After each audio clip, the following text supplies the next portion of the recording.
se enfurece mucho con mis comentarios. Pero es que ¿cómo puede uno quedarse callado? Y la gente se les quedaba callada, les tiene temor. Es una revista que pesa mucho ante la opinión pública. A mí no me da temor que se hable mal de mí. Y entonces, ¿cómo no contradecirlos e incluso llamarle la atención? ¿Cómo se hacen esta pregunta, por ejemplo? Una de las preguntas esenciales que hacen los investigadores cuando ocurre un atentado es, y claro, no son los investigadores, es la pregunta que se hace el redactor de este artículo: ¿a quién beneficia? Qui prodest, como decían los romanos. Y entonces responden: ¿a las FARC? Evidentemente no. El rechazo fue total y hasta las personas más amigas del diálogo, yo soy amiguísimo del diálogo, a mí me encanta el diálogo. ¿Nosotros somos enemigos del diálogo? No. ¿Somos de derecha? No. ¿Somos extremistas? No. Somos combatientes contra el terrorismo, como los españoles, como los ingleses, como los alemanes, como todos los países civilizados, como los norteamericanos, como Obama. Y entonces dicen ellos, el rechazo fue total y hasta las personas más amigas del diálogo dijeron que si se confirmaba la autoría de la guerrilla no se podría negociar. No, es que no se puede negociar. Con las guerrillas de las FARC no se va a negociar. Se les va a dar la oportunidad de que se desmovilicen, se reinserten y que paguen unas penas alternativas, como en cualquier sociedad civilizada. A simple vista, dice el redactor, y que es la línea editorial de Semana, los que más ganan con el atentado son aquellos que quieren que el presidente asuma una posición radical o, como dijo el excandidato presidencial Gustavo Petro, comillas, llevar al actual gobierno a la postura del anterior. Ustedes pueden creer eso. Y miren hasta dónde llegó. Esto sí es una verdadera conspiración contra el presidente Uribe y contra quienes lo apoyamos.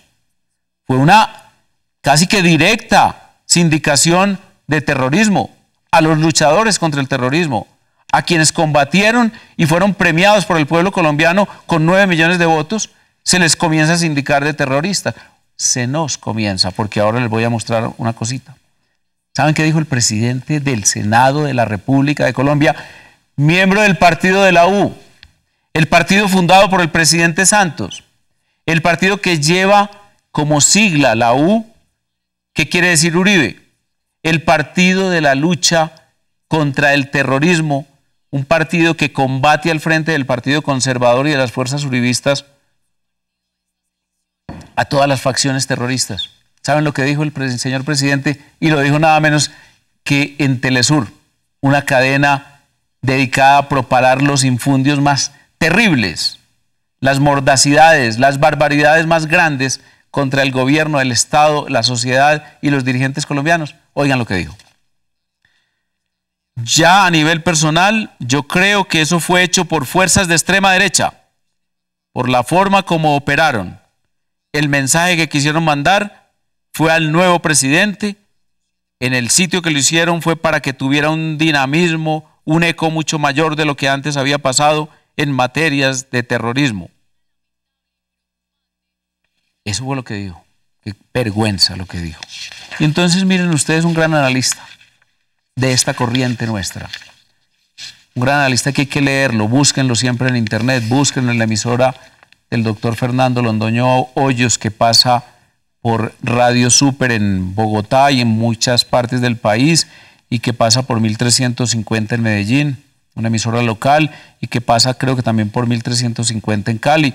En fin. ¿Quién puso la bomba? Dice José Manuel Acevedo. Todas las hipótesis caben después del carro bomba que estalló frente al edificio de Caracol Radio en Bogotá. El fiscal mostró incredulidad respecto de algunos avances de la investigación.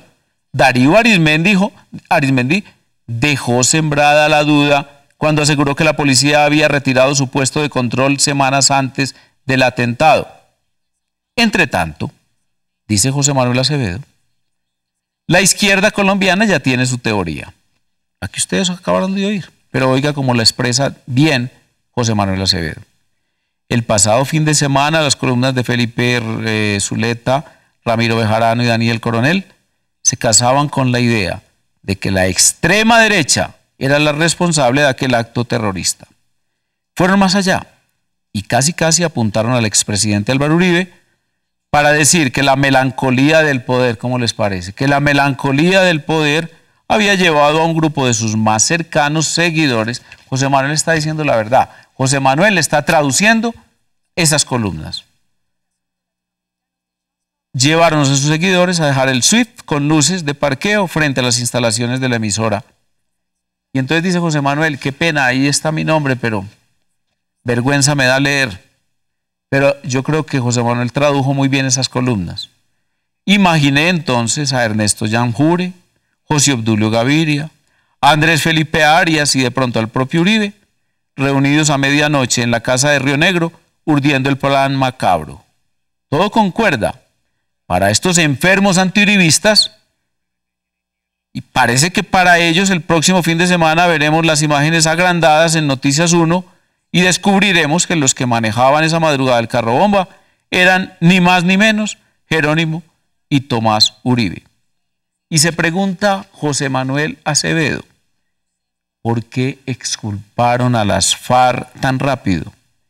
¿Por qué nos quieren hacer creer que las diferencias entre Santos y Uribe son insalvables y que a punta de bombas algún sector de extrema derecha quiere obligarnos a recapacitar del gran presidente que perdimos? Les garantizo lo siguiente, no van a decir una sola palabra, no van a rectificar, no se van a arrepentir. A eso estuvimos enseñados 8 años y seguiremos soportándolos así. Pero sepan ustedes por qué el pueblo colombiano sí es tan inteligente, porque el pueblo colombiano se luce siempre, pues no les cree ni 5, porque el pueblo colombiano sabe que eso son mentiras, que esas son falsedades y que no tienen ningún fundamento. Yo les había prometido que el programa de hoy era Venezuela, y es que el tema de Venezuela es apasionante. Hubo elecciones para el Congreso, allá es un sistema unicameral, producto de una constituyente que dirigió, orientó el presidente Chávez. Esa asamblea tiene actualmente una composición unánime, y bueno, ya no. La composición era unánime porque la oposición, en un acto muy cuestionable, muy discutible, nada inteligente, no se presentó a las elecciones anteriores. Entonces dejaron a Chávez jugar solito y hacer lo que le dio la gana durante todos estos años. Y una de las cosas que le dio la gana hacer fue cambiar la circunscripción electoral. Y esa circunscripción electoral, al cambiarse, se convirtió en un fraude legal, un fraude absolutamente justo y legal, un fraude contra el cual no había nada que hacer. Les voy a explicar por qué es un fraude. Miren ustedes cómo la periodista, juiciosa, estudiosa, le hace la pregunta al presidente Chávez y luego miraremos lo que responde el presidente Chávez y les explicaré qué fue lo que pasó realmente. Oigamos a la periodista de Unión, es una periodista que representa a 2 organizaciones, una de Francia, Radio Francia, y al RCN de Colombia. Andreina Flores, de Radio Francia Internacional. Buenas noches, presidente. Andreina Flores, de Radio Francia Internacional y RCN Radio de Colombia.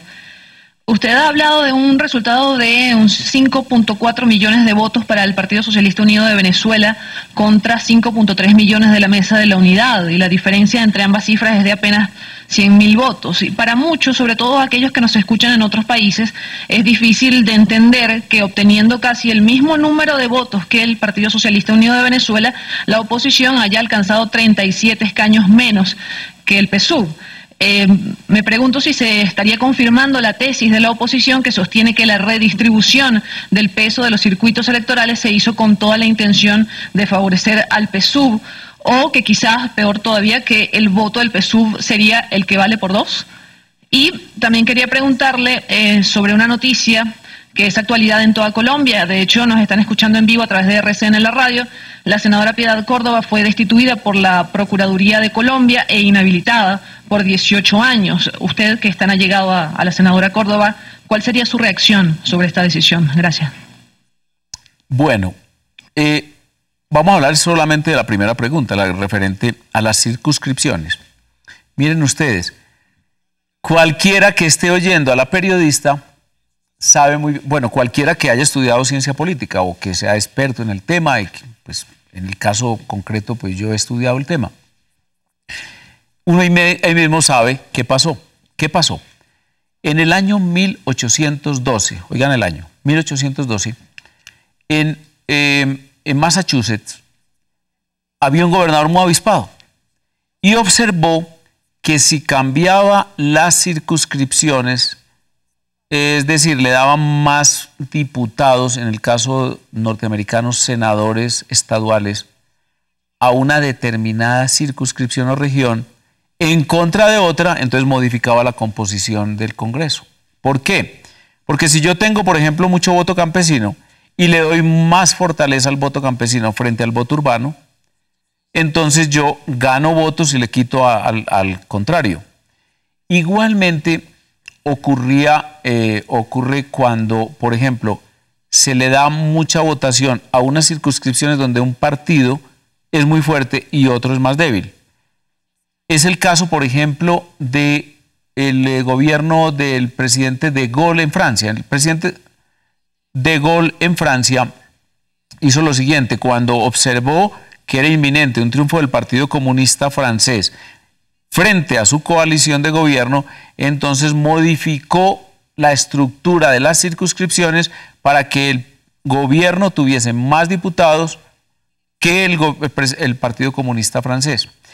Entonces, como eso tiene nombre propio, uno ahí mismo recuerda, ¿cuál es el nombre propio? Es Gerry, que es el gobernador de Massachusetts de la época, en el año 1812, y Salamandra, Gerry Salamandra. ¿Por qué? Porque hizo una circunscripción idéntica a una salamandra. Quedó como si hubiesen pintado una salamandra las regiones en donde se modificó la circunscripción.